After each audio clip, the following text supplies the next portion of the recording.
کو دوسری طرف لگا دیا ہے. اس لیے میں نے عرض کیا جہاد یہ ہے. اخلاقی برائیوں پر بہت سے الحمدللہ خوشی ہوتی ہے جب مسلمان بھائی آ کر کہتے ہیں ہمیں بات اچھی لگی, ہمارے اندر یہ خامی تھی, ہم نے اس کو دور کر دیا. بھئی اچھی بات ہے نا, ہم نے خامی سنی نہیں تھی, دور کر دیا. جب سنیں گے تو اس کو دور کریں گے. سورہ اللہ رب العزت نے ایک نازل فرما دی اس بددھیانی پر. وہ حضرت شعیب علیہ السلام کی قوم کی بات رہ گئی. حضرت شعیب علیہ السلام کی قوم ناپتول میں کمی کرتی تھی. اب میرا آپ سے سوال یہ ہے, یہ کاروبار سے لوگ کتنے ریلیٹڈ ہوتے ہیں؟ یہ کتنے لوگوں کا کاروبار سے تعلق ہے؟ مثلاً آپ کے ملک کی جو آبادی ہے وہ ہم 18 کروڑ کہہ لیں. کتنی؟ اس میں سے کہتے ہیں 55% عورتیں ہیں. عورتیں تو نہیں نا کاروبار چلا رہی, یہ چلا رہی ہیں.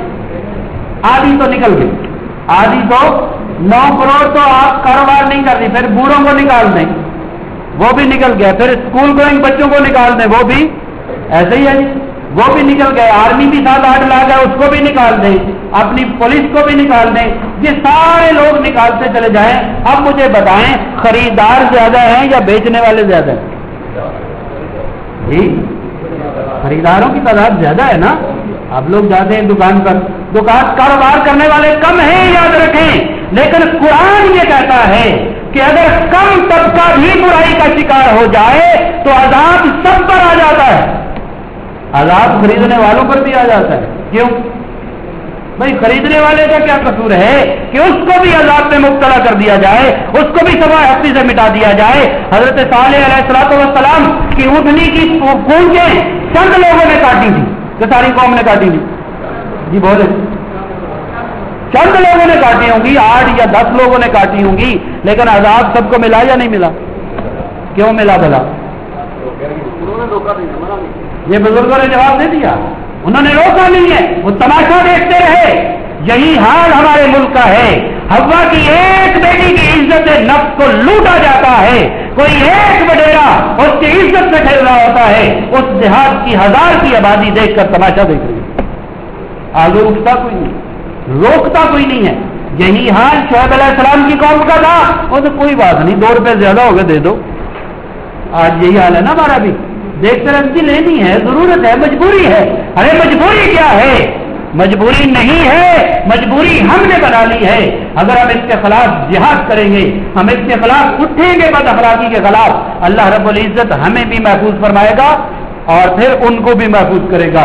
کیونکہ حضور کا ارشاد ہے, میرے نبی صلی اللہ علیہ وسلم کی ہر بات حکمت سے بھری ہوئی ہے, ہر بات حکمت سے بھری ہوئی ہے. حضور نے فرمایا انصر اخاک ظالما و مظلوما, اپنے بھائی ظالم اور مظلوم کی مدد کرو, ظالم اور مظلوم کی مدد کرو. صحابہ نے پوچھا, کیونکہ ہر صحابہ, ہر بندے کا لیول ایک جیسا تو نہیں ہوتا نا. صحابی ہے لیکن علمی لیول ڈفرینٹ ہو سکتا ہے. صحابہ نے پوچھا یا رسول اللہ صلی اللہ علیہ وسلم, آدھی بات کی سمجھ آئی ہے کہ مظلوم کی مدد ہو سکتی ہے, ظالم کی مدد ہم کیسے کریں؟ اب جو بڑا آپ کے اوپر حکمران بیٹھا ہوا ہے, آپ اس کی مدد کیسے کر سکتے؟ وہ تو پہلے ہی ظالم ہے. جس نے دوسرے کو قتل کر دیا وہ تو پہلے ہی ظالم ہے, اس کی مدد کیسے کریں؟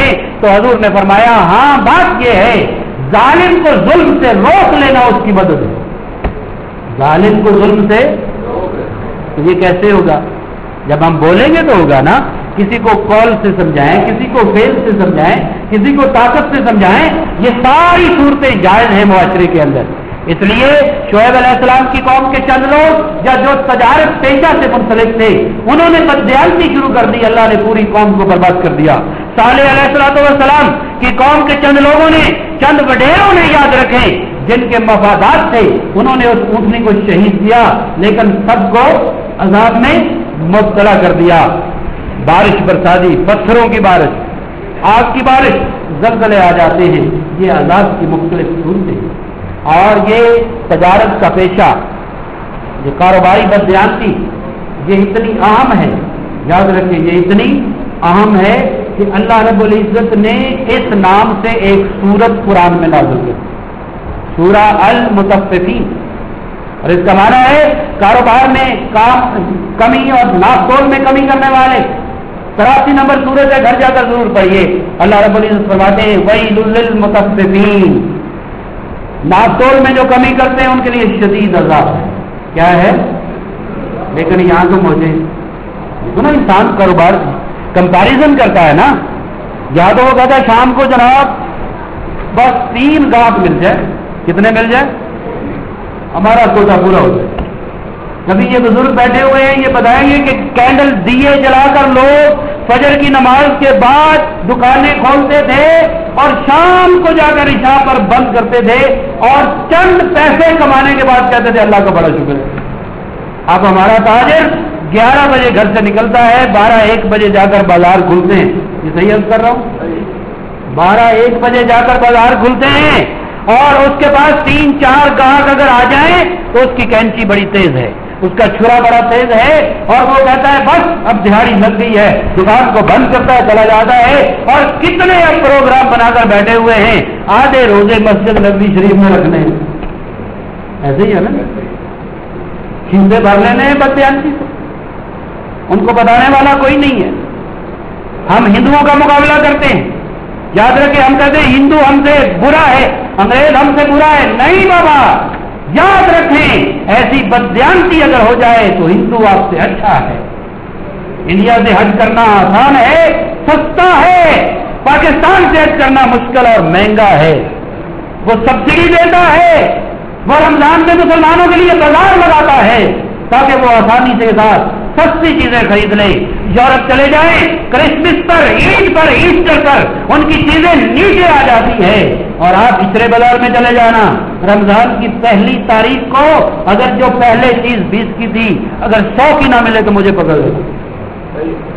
اور حضرت عمر بن عبد العزیز رضی اللہ تعالیٰ عنہ 5ویں خلیفہ راشد جی نے تاریخ میں کہا جاتا ہے, آپ اپنے گورنروں کو جب مقرر فرماتے تو ان کے لیے ان کے سامنے ایک ایڈریس کرتے, تقریر کرتے.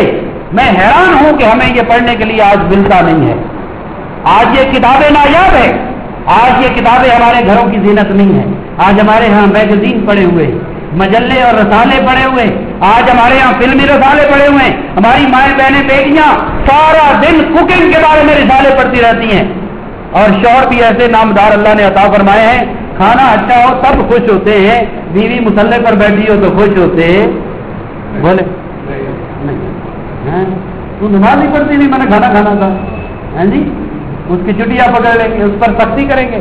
ارے نیک بیوی مل جائے تو کھانا پھیکا بھی ہو, اوپر سے نمک ڈالنے کیا ہو جائے گا, یہ کچھ ہو جائے گا. بھائی نمک کم کھانا چاہیے, بلڈ پریشر ہو رہا ہے, یاد رکھیں کم کھائیں.